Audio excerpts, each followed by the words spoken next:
Mula-mula pitados nek Begawan Durna niku pancen satriya linuhung. Linuhur. Linuwe. Ndara Janaka sakniki dadi wong sing pinter manah. Nggih ta? Beberapa kejuaraan disabet semua pialanya niku awit panggulawentah sampean. Iya pancen Janaka kele mulang manah aku. Terus sakniki Ndara Werkudara. Ndara Werkudara duk nalika pados banyu degan banyu suci Perwitasari ya tirta pawitra mahning suci niku sampean sing maringi. Jaman golek ngelmu kasampurnan kawruh panunggal. Sastra patri cetha. Sastra cetha, sastra cetha paripurning wangsit, sastra jendra hayuning rat pangruwating ndiu. Niku sampean nggih peparing. Terus sampean didhawuhi supaya nyemplung wonten ing samudra. Ndara Werkudara nurut kalih dawuhing Begawan Durna, wekasan ketemu kalih Dewa Ruci, terus paring tirta pawitra maning suci. Kaya ngoten kok wong do ngandhani nek Begawan Durna niku elek. Eleke nggon ngendi kula tak takon. Asline sampean niku suci. Asline sampean niku pendhita asli. Mboten kok pendhita mbiyeh-mbiyeh kaya sing kondang sakniki niku. Wah, Pati mangrungokke niku bakal iso njunjung derajat kula. Mengke riyen to. Mengke riyen ampun bombong atine sik. Ken neruske ature ken neruske. Terus wigatine kaya apa? Nah. Sowan kula mriki-menika penemban. Kula menika estunipun nggadahi raos susah ing batos. Merga kawontenan dusun kula menika sampun boten kanten-kantenan. Kawontenan desa kula, desane Bapak Karangkadempel menika sameneika sampun boten tentrem, sampun boten ayem, sampun boten rukun. Langkung-langkung wonten menyebarnya nggih menika gosip virus corona. Niku membuat resah para penduduk desa. Wekasan wis pokoke padha nungsang puyang gudel bingung. Gregeten kula tuku dayaju mbangane corona. Mangkel ora, saya suwe rak saya ora cetha to. Kok sik Bagong kuwi aja ngawu gawar ngawur. Terus piye? Nah, terus kula niku jane kepengin bangun desa. Bangun desa kula supaya pulih. Wong niku padha ngerti marang ketentreman, ngerti marang kerukunan lan ampun gampang disok-sok karo napa niku pawarta sing saya gawe memedhi tumraping para kawula. Sono kula kepengin bangun desa. Ning kula ngertos wong ajeng bangun desa niku mboten mung agalan tok, tegese ora mung kekuatan lahir tok. Ning muga kekuatan batin. Nah, mula saking menika dinten menika menemban kemareng mboten kemareng kula badhe suwita dados siswa panjenengan.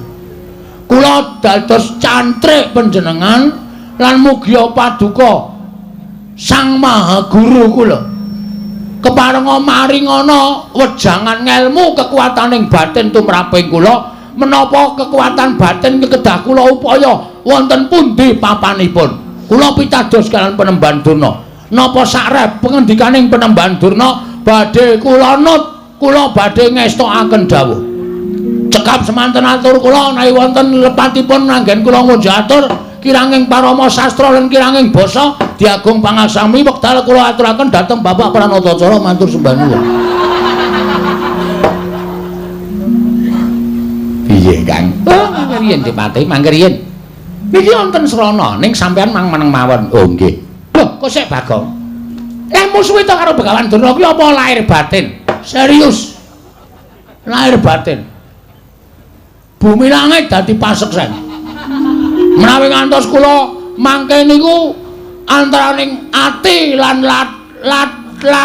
lati kali ati ora nyawiji sampeyan mangesotke kula. Mangsotke Bagong kere sak lawase. Kula kinten ket biyen kula nggih pun kere. Yen pancen kowe lahir batin bakal tak udaneni. Jernyatane yen pancen Begawan Durna kuwi nampa siswa ora milah-milahke siswa sing duwe derajat pangkat, siswa sing sugih apa sing miskin, nanging bakal tak tampa lahir batin nggonmu swita karo aku. Estu Penemban, tenan. tenan Bagong. Pola nyenengake matur sembah nuwun nika kula nggawa gula teh. Oh iya. Nika diaturke sakniki napa mengke? Mengko wae gampang. Nggih. Engko ndak kowe kabotan. Wenting kok. Wong ming seprapat.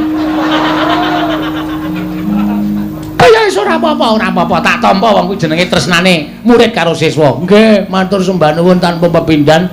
Lah ingkang salajengipun kula nyuwun dawuh, kula badhe kaparingan menapa dinten samangke kula nyuwun pangendikanipun Begawan Durna. Oh, Bagong kowe tak kandhani ya. Nggih. Iki mau aku karo Adipati Harya Sengkuni kuwi nedeng ngrembug bab impen. Lho. Ngimpi? Iya. Sampeyan ngimpi ngapa? Ditiliki teng 1001 malam mawon. Mengke teng mriku menawi impenipun kembang menika loro, menawi godhong menika 3 lajeng dipun wolak-walik mawon. Panjen bocah nek wis tumindak elek iki kaya ngono kuwi. Aku ngimpi, iki aku ngimpi yen to kowe kuwi mangku Sang Hyang Rembulan, Bagong. Weh, tegese napa niku? Kowe bakal entuk kanugrahan sing gedhe, kowe bakal entuk kabejan sing gedhe. Lan apa yang mbok aturake mau mbok menawa jumbuh karo impenku, nggonmu bakal dadi panutaning para kawula sak padukan Karang Kadempel nggone bakal mbok bangun mau. Sayekti iki mengko mbok menawa dadi srana kasembataning sediamu, Bagong. Wah, jan tepat. Ora ana klerune. Ndekno Pandhawa kuwi ya akeh pendhita-pendhita sepuh. Begawan Abiyasa kae ya pinter, ning aku ketoke ora srek suwita karo Begawan Abiyasa kae. Terlalu halus. Aku golek pendhita sing kira-kira so halus so kasar. Ya gelem tumindak elek, ya gelem tumindak apik. Kok kayane cocok Penemban Durna. Iya, Bagong. Matur sembah nuwun Penemban. Lajeng impenipun menapa? Lah, iki mau sejatine aku bakal paring pangandikan kelawan kowe. Nggih. Kemaringipun paring pangandikan menapa? Kowe tak kandhani ya. Bakal kelakon penjangkamu, bakal kelakon nggonmu bakal kedunungan sarta bisa mbangun desa. Waton kowe bisa ngupaya kang aran Kayu Kastubamulya. Kayu Kastubamulya? Iya. Kowe dadi srana syarat wangunaning desa ing kemapan ana ing panggonanmu. Yen kowe bisa nggayuh Kayu Kastubamulya, mbok menawa kowe bisa sak traju sak babak karo Raden Werkudara, siswaku nduk nalika semana. Lha madosi teng pundi niku? Niku toko kayu do enten mboten nggih? Nek Kayu Kastubamulya kuwi dudu kayu sak lumrahe. Ning kayu kuwi kayu duweni daya, kayu kuwi duweni kekuatan. Kayu kuwi kayu sing malati. Sarta kayu ing saben wong ora duweni. Ya kuwi Kayu Kastubamulya. Terus anggenipun ngupadi wonten pundi? Nah, kowe tak kandhani. Kayu Kastubamulya kuwi papane ana ing Gunung Candrageni. Waton kowe bisa munggah ana ing Gunung Candrageni, iso nggayuh Kayu Kastubamulya. Apa ingkang mbok jangka bisa kasembatan pembangunaning desamu bakal ngrebda ngrembaka para kawan Bagong. Kagiatri sang kapirangu pinanggul kinembet kembet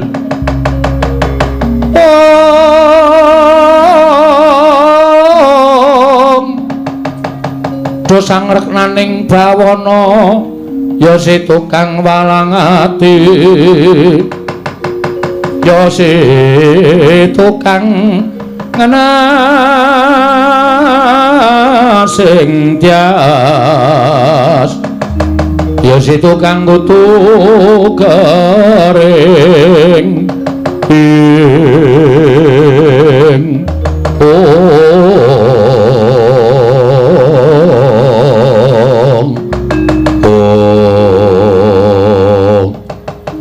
Gunung Candrageni pundi? Gunung Candrageni kuwi sak pinggire Gunung Mahameru. Kuwi mapan ana ing ana Tibrasara, kowe munggah ning Gunung Candrageni. Ing kono ana wujuding kawah. Kowe nyemplunga jroning kawah. Kowe modar iki engko. Nuwun sewu. Kula mlebet wonten telenging kawah. Kowe mlebu ning telenging kawah. Mengko jroning kawah kono kowe bakal nemokake wujuding Kayu Kastubamulya. Nuwun sewu, napa kula mboten pejah, Bagong? Kowe kelingan ora Werkudara? Ora ana jamak lumrahe wong kang padha ngias karo pengendikaning Begawan Durna. Wong akeh wong kang ora padha percaya karo Begawan Durna ing atase golek ngelmu kok nyemplung telenging samudra. Nanging ngelmu kuwi papane menyang endi papan wae. Waton percaya kowe karo gurumu mesti kowe bakal entuk ngelmu. Kowe entuk ingkang mbok jangka, kowe entuk ingkang bakal mbok gayuh. Oh nggih. Nggih ngestaken dawuh. Nek wis mantep ya mantep, yen iya ya iya, yen ora ya ora. Yen wani aja wedi-wedi, yen wedi aja wani-wani. Kuwi kudu mbok cekel sing kukuh bako. Nggih, siap. Wani ora? Wonten. Nek ming nyemplung kawah wae wonten, pun mboten napa-napa. Kula urip ya ming doyak-oyak dep kolektor kok. Wong kula nyemplung telenging kawah wae malah entuk ya kelakon mulya, ora entuk ya modar teng mriku mboten napa-napa. Oh, bagus. Yen pancen kaya mengkono kowe mangkat to. Dina iki dina ingkang prayoga. Dina iki wektu ingkang apik tibane ratu yen napa nggo gayuh bakal iso kasembadan. Ngene nggih ngestaken dawuh. Nuwun pamit penembahan matur sembah nuwun nggih sampun paring ilmu kalian kula. Oh iya Bagong wis ora dadi ngapa. Ana ki ana partai kula nyuwun pamit. Ya Bagong sing ati-ati aja kaya bocah cilik. Ndara Satama kula nyuwun pamit. Ya Bagong sing ati-ati aja kaya bocah cilik. Nun nggih. Sampun nggih penembahan. Oh iya Bagong tak sangoni puja sesanti. Nereng sambi kala sak laku jantramu. Muga-muga kasempatan penjangkamu. Nyuwun pamit tambahing pangestu sing ati-ati aja kaya bocah cilik Ponokawan Bagong.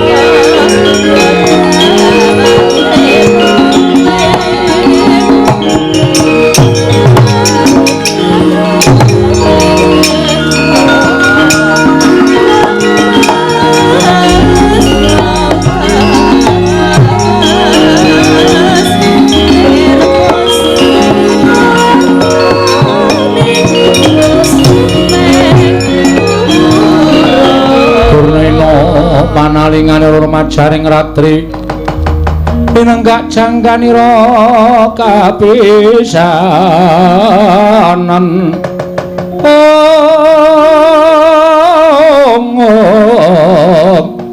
aning perang Bratayuda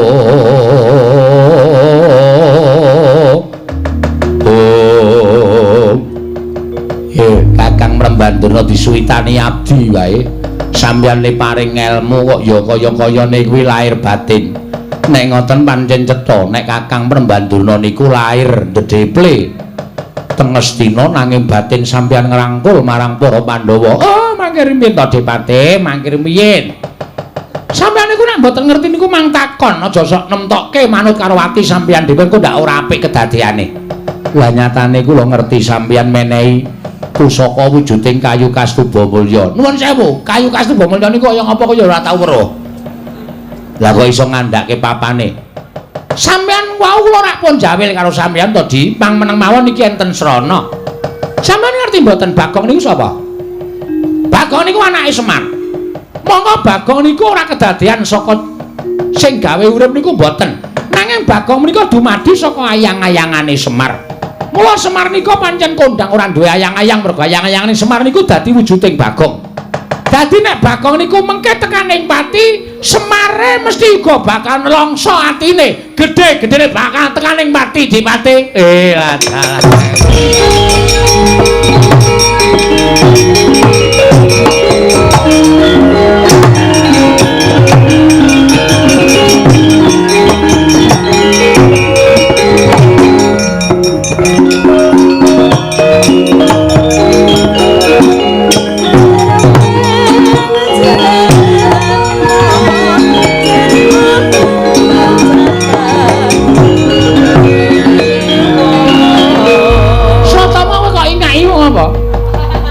Bali nek Ponokawan edan le mlaku medal Jawi kala wau mepet kula jebul sambi nyopet dompet kula. Wah lah KTP barang ilang. Sin kok sin. Barang ilang wis Bagong iki nek pancen kon kaya ngono ya printere ra jamak-jamak. Pancen arep mlaku adoh mula tumuli golek sangu. Golek sangu kok nyepol dompete wong liya. Oh, Demate, pripun? Bagong munggah wonten ing Gunung Candrageni ora ana ingkang bakal bisa bali urip. Mesti bakal tekaning pati. Nggih, kula ngaturake panuwun. Lah, kejaba saka niku gandeng kula wis menehi dalan. Mula sampeyan ya kudu makarya, makaryaning ing abdi kepatihan pripun Kakang Mrembanduna. Kurawa mangketake. Bagong dilimpe ning dalan, pateni teng dalan. Upama mengko munggah Candrageni Bagong ora tekaning pati, ning nek Kurawa melu gawe srana pati ning Bagong niku luwih becik lan luwih prayoga. Oh nggih, ngestakaken dawuh. Nek ngoten kula tak medal njaba, kula tak ndhawuhi para sata Kurawa laku dedemitan yen perlu Bagong dilimpe dipateni. Pun ngoten mawon. Bagong mati Semar pepes ora duwe kekuatan. Semar mati Pandhawa ringkih. Matane Pandhawa angel mijet wae kanthi suwe banyu sinaring. Kula nyuwun pamit Kakang. Nggih, ngatos-atos di ngatos-atos.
Kanjeng Rama mesinipun paduka mboten gadhahi tumindahing kados mekaten menika. Oh, setama ya kaya ngene iki wong sing kudu mbelani karo sesembane, mongko janjane gage dening para titah. Weh. Samane ku dewa to? Iya, kok elek. Mergo sing tak njingi ya raine kaya bokong. Wah, iki dewane ya atos iki suarane. Panjenengan sinten asmane? Ulun Bathara Bawursari. Ulun Bathara Bawursari ingkang tansah momong kita saksuwene kita wujud Bagong kaya ngono. Panakawan. Aduh, pukulun.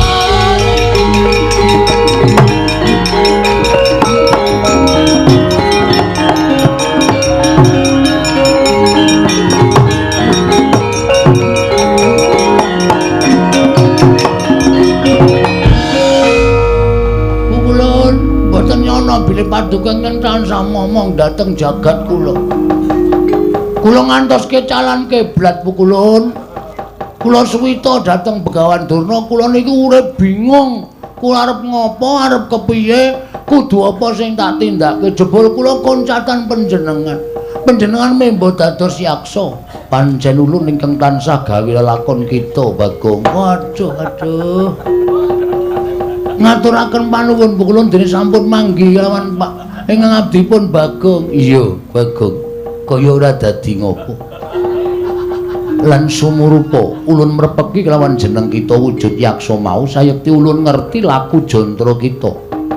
Ulun kepingin jajal kelawan lahir batin kita. Jebul kita kuwi nadyan ala rupane nanging pakarti kita ngungkuli kelawan wong-wong sing becik pasuryane. Ikhlas sabar ora awel kelawan pati kuwi ingkang ndadekake ulun bombong telenging penggalih ulun Bagong. Sampeyan kok kaya kula. Ulun saksuwene momong kita kuwi ya sak ora-orane solas laganing ulun tiru kelawan jeneng kita. Mekaten pukulun. Iya. Lan napa to kang dadi karep kita? Teko kita suwita Begawan Durna sarta ngupaya kayu kastuba mulya. Pikulan pukulun. Ngaten nggih pukulun, estunipun kula menika kepengin bangun desa Mergi menapa kawontenan desa sakmenika sampun bubras langkrah mboten kanten-kantenan kepengin para kawulanipun menika kula rukunaken langkung malih. Kula damel tentrem, kula damel rukun lan damel manunggal dhateng para kawula sanesipun saengga tetunggalan manunggal tunggal cipta rasa karsa lan karyanipun pukulun. Apa ingkang dadi gegayan kita kuwi bener mekaten pukulun. Nanging Begawan Durna paring dawuh kedah ngupaya wujudipun kayu kastuba mulya pukulun. Bagong wonten dawuh apa ingkang dadi gayuhan kita mau sayekti jebul saknyatane dudu kita ingkang tanggung jawab. Sebabe menapa pukulun? Karang Kadempel kuwi ke bawah keperintah ngendi? Karang Kadempel menika ke bawah keperintah Negari Ngamarta. Monggo rusak ing desa Karang Kadempel kuwi kok dadi tanggung jawab kita. Ing mestine dadi tanggung jawabing para Pandhawa, nanging sabab apa? Teka para Pandhawa wisuh lumuh ngentasi perkara. Malah kita ingkang budidaya mbangun desa Karang Kadempel. Yen to kaya mengkono ora ana pigunane Pandhawa dadi songsong pengayomaning para kawula, teka ora gelem nyumurupi rusak ing desa Karang Kadempel Bagong. Terus mula kang sangka kuwi satenane iki dudu pakaryan kita, nanging gandeng kita wis duwe niat saka pamrayoga ulun Bagong, kita kudu ngelingake lawan para Pandhawa. Yen kita bisa ngelingake marang para Pandhawa supaya eling yen to duwe wewengkon kang aran Karang Kadempel ingkang dina iki lagi rusak kahanane. Mula para Pandhawa kudu gelem dandan-dandan Karang Kadempel. Ewadene Pandhawa ora gelem dandan-dandan Karang Kadempel, cetha yen to Pandhawa ora pantes minangka dadi songsong pengayomaning kawula sak negara Ngamarta Bagong.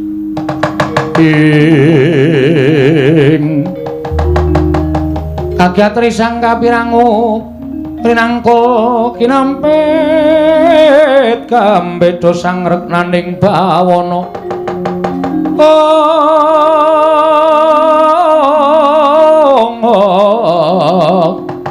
ya si tukang walang ati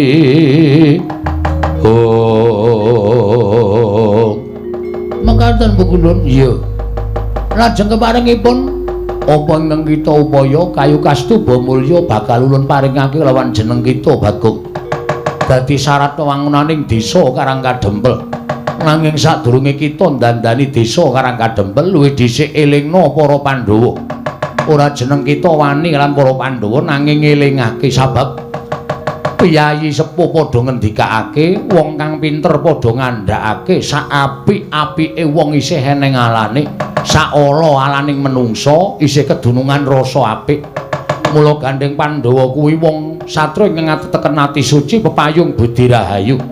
Nanging sing jeneng titah kesawapan kulit daging kuwi isih duwe rasa kleru lan isih bisa tumindak luput. Mula kang sangka kuwi wong kang kaya kuwi ingkang wajib madhangake lawan para Pandhawa. Inggih ngestakaken dawuh pukulun. Lajeng kepareng paduka mara gage tampan ana kayu kastuba mulya ingkang kita upaya Bagong.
Tanpa pepindhan lajeng selajengipun niki pripun kula nek kula wujud Bagong kaya ngeten niki nek nganti kadenangan para Pandhawa mesti malah kula didukani entek amek kurang golek Mula kula nyuwun pambiyantunipun Iwang Pukulun Bathara Bawarsari ingkang tansah momong dhateng jagat kula.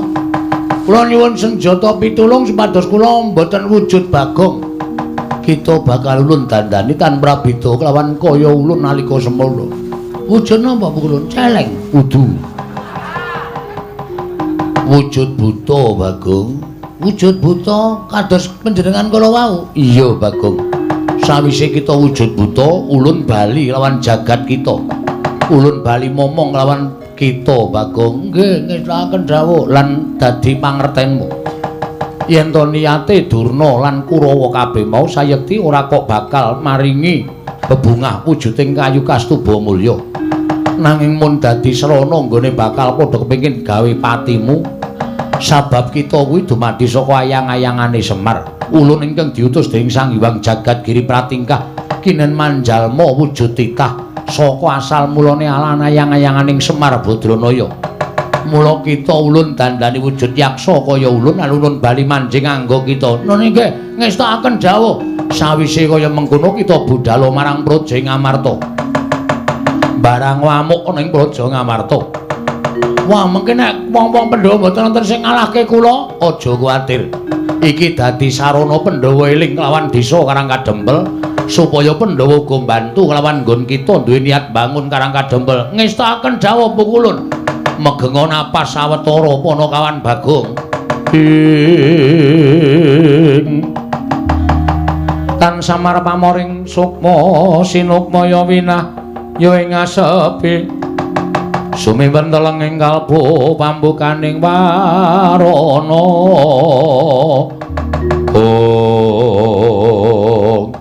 Manteng pangesing Sang Pukulun Bathara Bawarsari. Nyiptake ora Bagong ical wujuding ora Bagong babar wujuding yaksa. Dadosaken kagyat kadra kasan ora Bagong wau.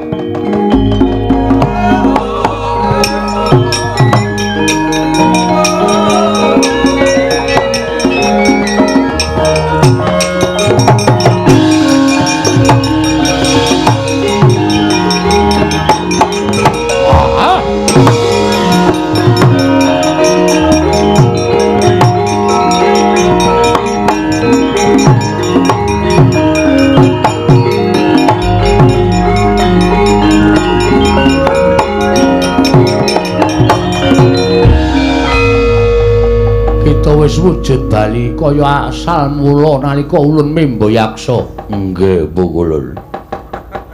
Lajeng kepareng paduka Pukulun kados pundi? Ulun manjing sajiwa ning ngangga kita.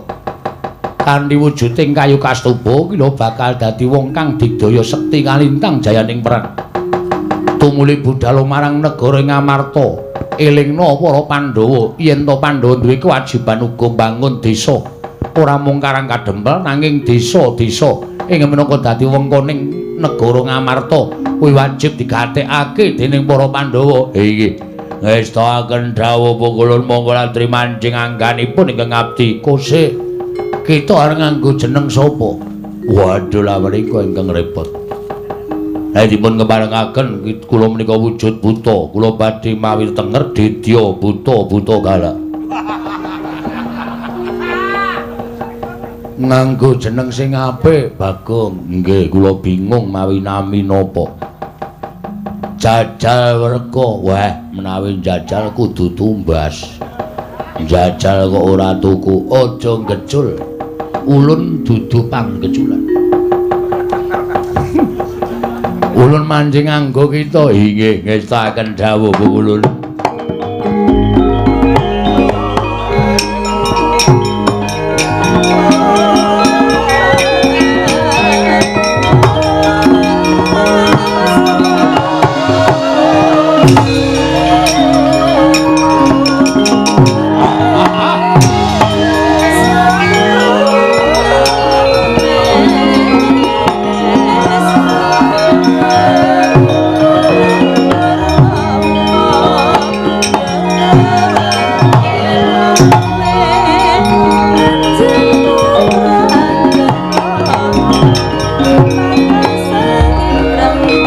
Pandhawa tata gati Wisraya Indriyaksa Sara Maruta Pawana Bana Margana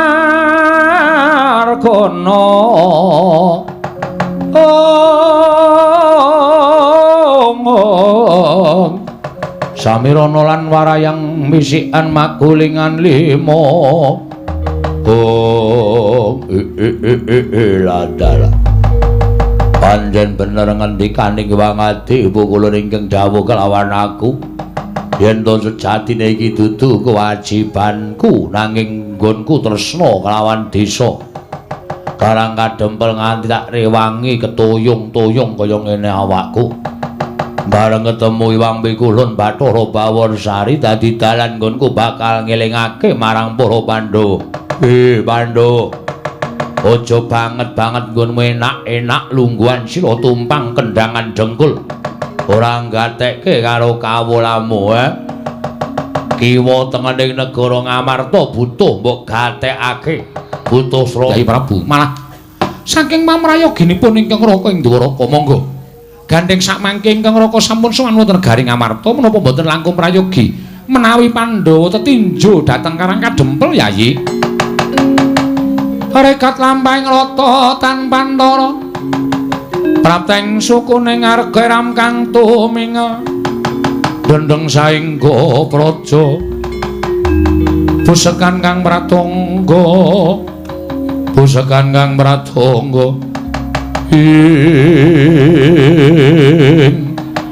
dereng ngantos parisramen Balwacana kasarusaning min Lurah Semar Badrana karya kagiat sangya para Pandhawa.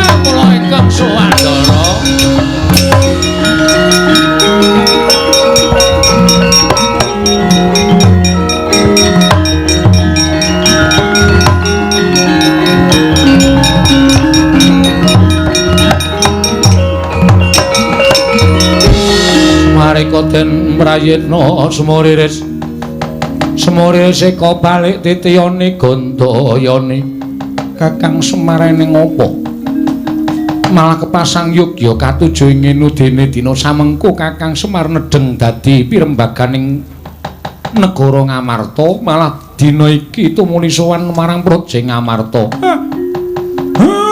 Enten lepat kula nyuwun pangapunten. Sawetawis panci kula mboten sowan mergi kawontenan Karang Kadempel Ndara. Ingkang mboten kanten-kantenan kawontenanipun kawula tebih saking raos tentrem. Pokokipun menawi kula aturaken menika mangke panjang ingkang langkung wigatos kawontenanipun Karang Kadempel menika dados kawigatosanipun anak kula Bagong. Tumunten Bagong kepengin bangun desa. Srana piyambakipun pados kekiyataning Bathos Suwita dhateng Begawan Durna. Wong kemawon kula menika wis elek-elek ning Bagong wegah dielekake. Wekasan Durna paring dawuh Bagong isa kuwat mbangun desa yen to nganggo syarat sarana kayu kastuba mulya.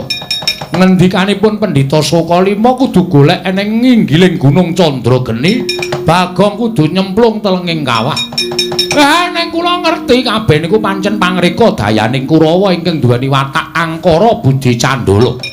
Mboten gedhing lan sengit kalih pendhawane ning klebu abdine ya melu digedhingi melu disengiti dening Kurawa.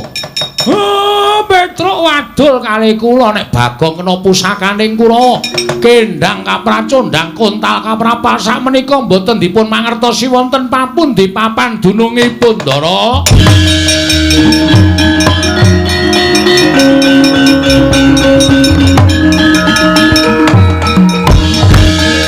Koko Prabu kawontenanipun Karang Kadempel jebul mekaten ketitik Kakang Semar pinten-pinten pisuwanan boten kepareng sowan wonten magepokan lelampan kalian Bagong nyatanipun sampun dipun aturaken dening Kakang Semar Badranaya. Kula nyuwun dipun biyantu Ndara. Anak kula Bagong pripun Pak ketiwasan Pak?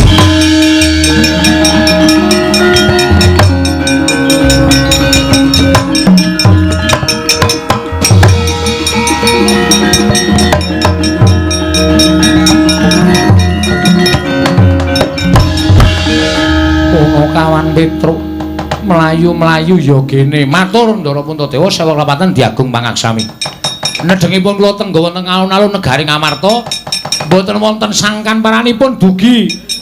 Kula mboten mangertos saking pundi asal mula bukanipun wonten yaksa ingkang ngamuk punggung Suratamta Nirbaya Nirwikara Werkudara Janaka Jakaya bocah cilik.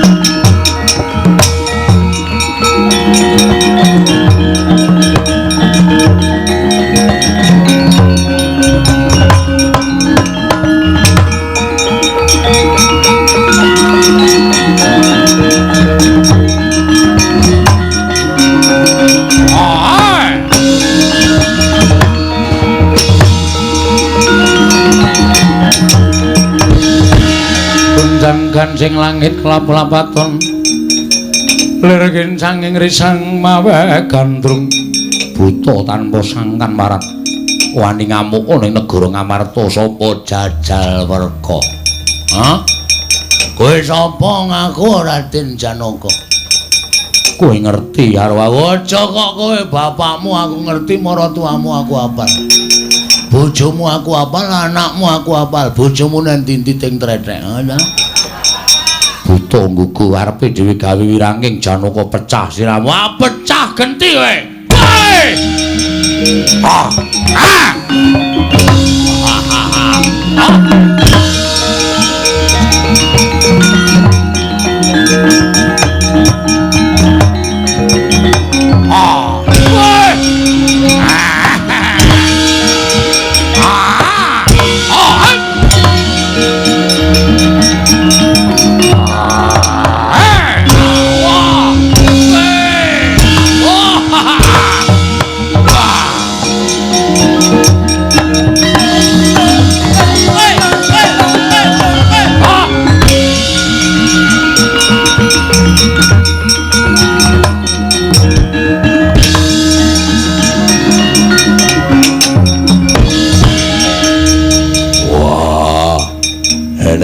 Rambute digelung kaya aku. Oke, salon buka. Apa dikira ora entuk gelung kaya kowe? Wah, deplok dadamu, deploke jahe kowe. Wah! Wah!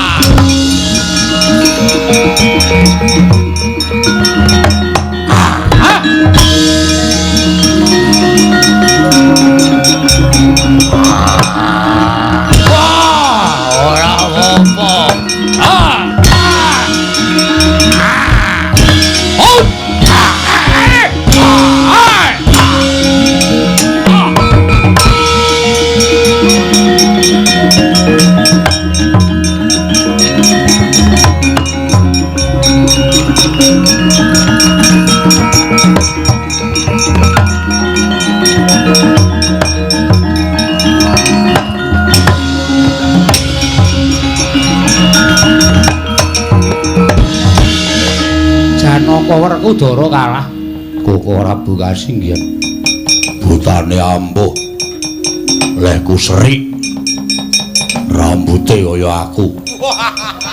Lah wong dipadani rambute kok lara ati lho. Wah, sing madani wing wujud buta Kresna kakangku mangsa Baranga kaya ngapa wujude lak tandangane.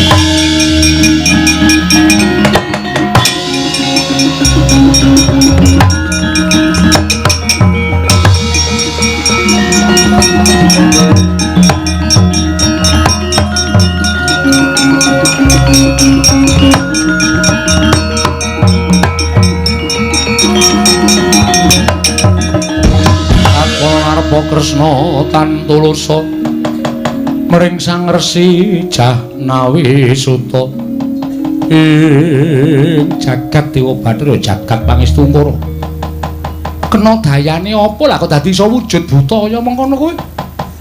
Oh lah dalah buta kok anggere perang leren ning warung tuku wedang. Perang leren meneh ning warung ngobo kopi. Buta apa kae tibane Kyai Senjata Cakra lakon babar jatining wujud parate.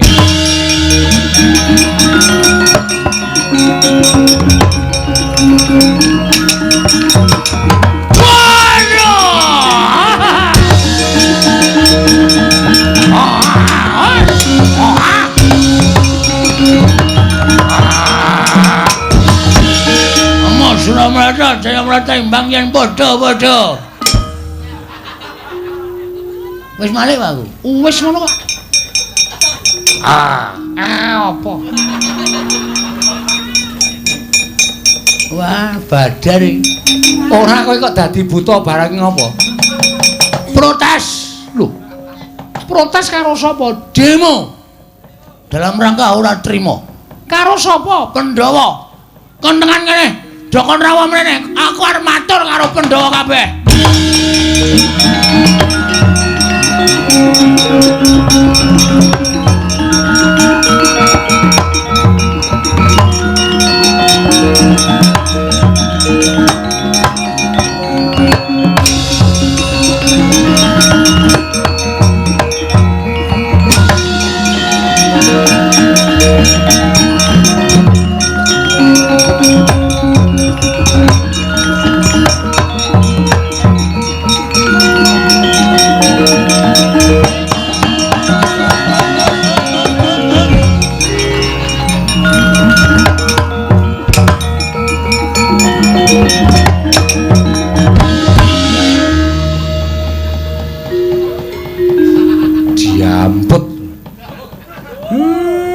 Wong tuwa joget kok dijegal. Ana kawan Bagong. Nggih. Bagong. Nggih. Bagong. Nggih. Nggih, Bagong. Kowe sik. Bagong. Nggih. Aja dhisik kowe. Nggih. Slak kesusu lho. Iya. Alon-alon. Bagong urip. Maksudnya aku kan mati. No ya. Sik, Pak. Diem, Pak. Nuwun sewu. Kula nyuwun tulung Ndara Kresna supados nglempakaken para Pandhawa menika istunipun kula ajeng nyuwun prisa. Sampeyan dadi pengarep niku nuwun sewu sing manggatekke napa-napa sing teng jero kedaton nggih. Napa-napa sing teng kiwa tengening negara.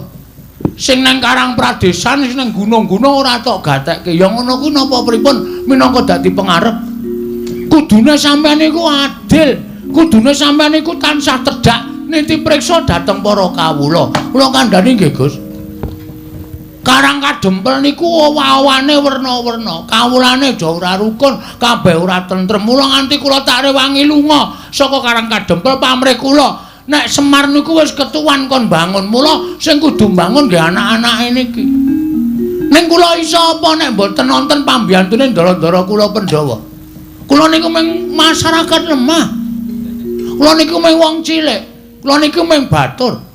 Selagine kula sing derajate batur wae duwe gagasan bangun desa. Lah sampeyan sing gadah wewengkon kok tanpa mikir wewangunaning desa Karang Pradesan niku nuwun sewu, iso delengke apa ora?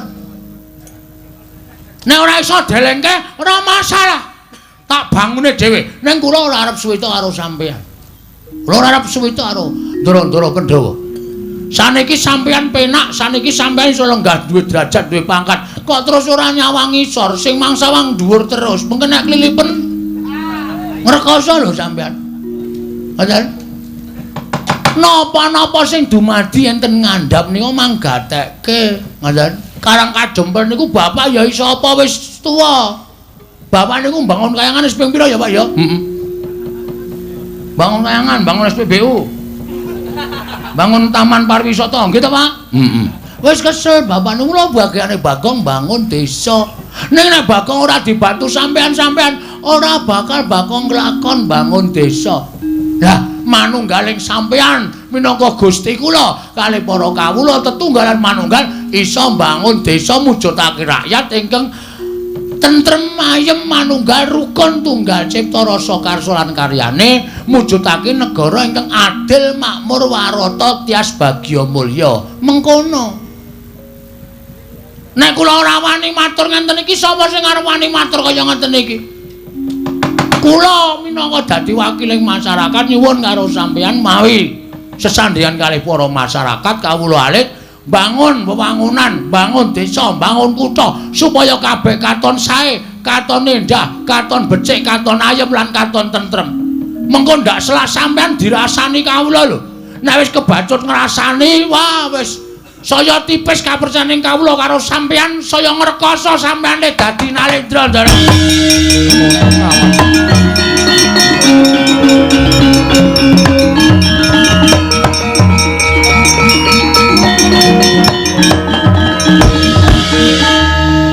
Bathuk bolo isi madu. Ana nguneke bathuk.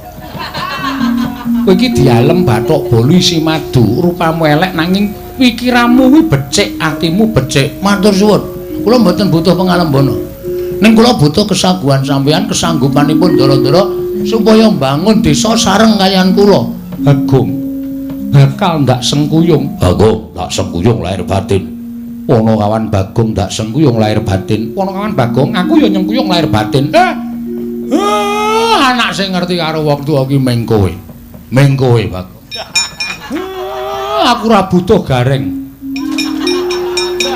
Aku ora butuh Petruk. Waton isih ana kowe, bapak iki rumangsane isih kaya urip.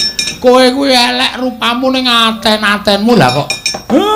Kowe ya wani ngelingake marang bendara ingkang nedeng kalimbut.